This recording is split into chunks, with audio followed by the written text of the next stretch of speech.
வணக்கம். சாவித்ரி சமையலுக்கு உங்களை வரவேற்கிறேன். இப்போ அருமையான சுவையில் வெல்லம் சேர்த்து சேமியா கேசரி சுவையாக எப்படி செய்யலாங்கிறத பார்க்கலாங்க. இது எல்லா விதமான விசேஷ நாட்களுக்கு சாமிக்கு பிரசாதமாகவும் வைக்கலாங்க. பண்டிகை காலங்களுக்கு விசேஷ நாட்களுக்கு இனிப்பு பலகாரமாகவும் செய்து கொடுக்கலாம். இது எப்படி செய்யலாங்கிறத பார்க்கலாம். வாங்க இப்போ வீடியோக்குள்ளே போகலாம். கொஞ்சமாக நெய் விட்டு முந்திரி திராட்சையை வறுத்தெடுத்துக்கலாங்க. அவங்கவுங்களுக்கு தேவையான அளவுக்கு முந்திரி திராட்சை எடுத்துக்கலாம். முந்திரி பருப்பு ஓரளவுக்கு வறுபட்டோன்னே திராட்சை சேர்த்து வறுத்துக்கும் போது சரியாக இருக்கும். இப்போ முந்திரி திராட்சை வறுபட்டதை தனியாக ஒரு கிண்ணத்துக்கு மாற்றி வச்சுக்கலாங்க. முந்திரி வறுபட்டதுலேயே கொஞ்சம் நெய் இருக்குங்க. இது கூட கொஞ்சமாக நெய் சேர்த்து சேமியாவை வறுத்துக்கலாங்க. ஒரு கப் அளவு எடுத்துருக்கேன். இது 150 கிராம் பக்கம் வரும். கருக விடாமல் மீடியம் ஃப்ளேம் வச்சு லேசாக செவந்து வர அளவுக்கு வறுத்துக்கணுங்க. சேமியா இப்போ நல்லா வறுபட்டுருச்சுங்க. ஒரு தட்டுக்கு மாற்றி வச்சுக்கலாம். இந்த அளவுக்கு நல்லா வறுபட்டு வரும்போது எடுத்துக்கிட்டால் சரியாக இருக்கும். சேமியா எந்த கப்பில் எடுத்துமோங்க அதே கப்பில் ஒரு கப் அளவுக்கு மண்டை வெல்லம் பொடிச்சு எடுத்துருக்கேன். இதை சேர்த்துக்கலாம். இது கூடவே ஒரு அரை கப் அளவுக்கு தண்ணி விட்டுக்கலாங்க. நல்லா கரைஞ்சி கொதிச்சு வந்தால் போதுங்க. பாகுப்பதமெல்லாம் தேவையில்லை. சேமியா வேக வைக்கிங்க.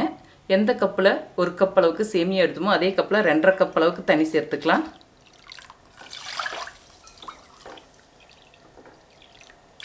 ஒரு சில சேமியா உங்களுக்கு தடிமனாக இருக்கும், ஒரு சிலது மெல்லிசாக இருக்கும். அதுக்கு தகுந்த மாதிரி நீங்கள் தண்ணி சேர்த்துக்கலாம். நான் எடுத்திருந்த சேமியாவுக்கு இந்த அளவுக்கு தண்ணி வச்சுக்கிட்டா சரியாக இருக்கும். அனில் பிராண்ட் சேமியா, சங்கு பிராண்ட் சேமியாலெல்லாம் ரொம்ப மெல்லிசான சேமியாவாக வருங்க. அதுக்கெல்லாம் நீங்கள் 1.5 கப் அளவுக்கு தண்ணி வச்சுக்கிட்டாலே சரியாக இருக்கும். இப்போ தண்ணி நல்லா கொதிச்சு வந்துருச்சுங்க. வறுத்து வச்சுருக்கிற சேமியாவை சேர்த்து வேக வச்சு எடுத்துக்கலாம்.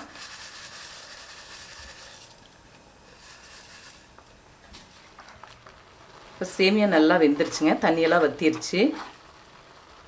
ஒரு 5-6 நிமிஷத்தில் நல்லா வெந்து வந்துடுங்க. இப்போ வெல்லம் கரைச்சி வச்சதை வடிகட்டி சேர்த்துக்கலாம்.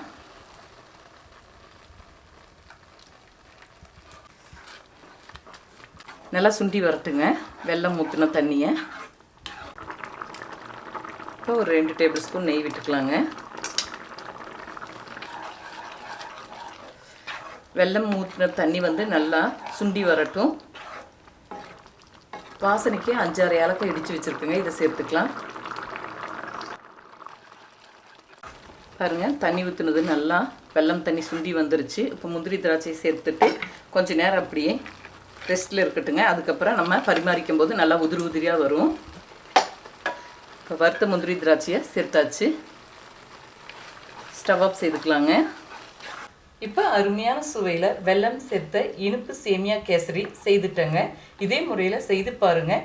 இந்த வீடியோ பிடிச்சிருந்தா லைக் பண்ணுங்கள், ஷேர் பண்ணுங்கள், சப்ஸ்கிரைப் பண்ணுங்கள், கமெண்ட்ஸ் பண்ணுங்கள். அடுத்த வீடியோவில் சந்திக்கலாம்.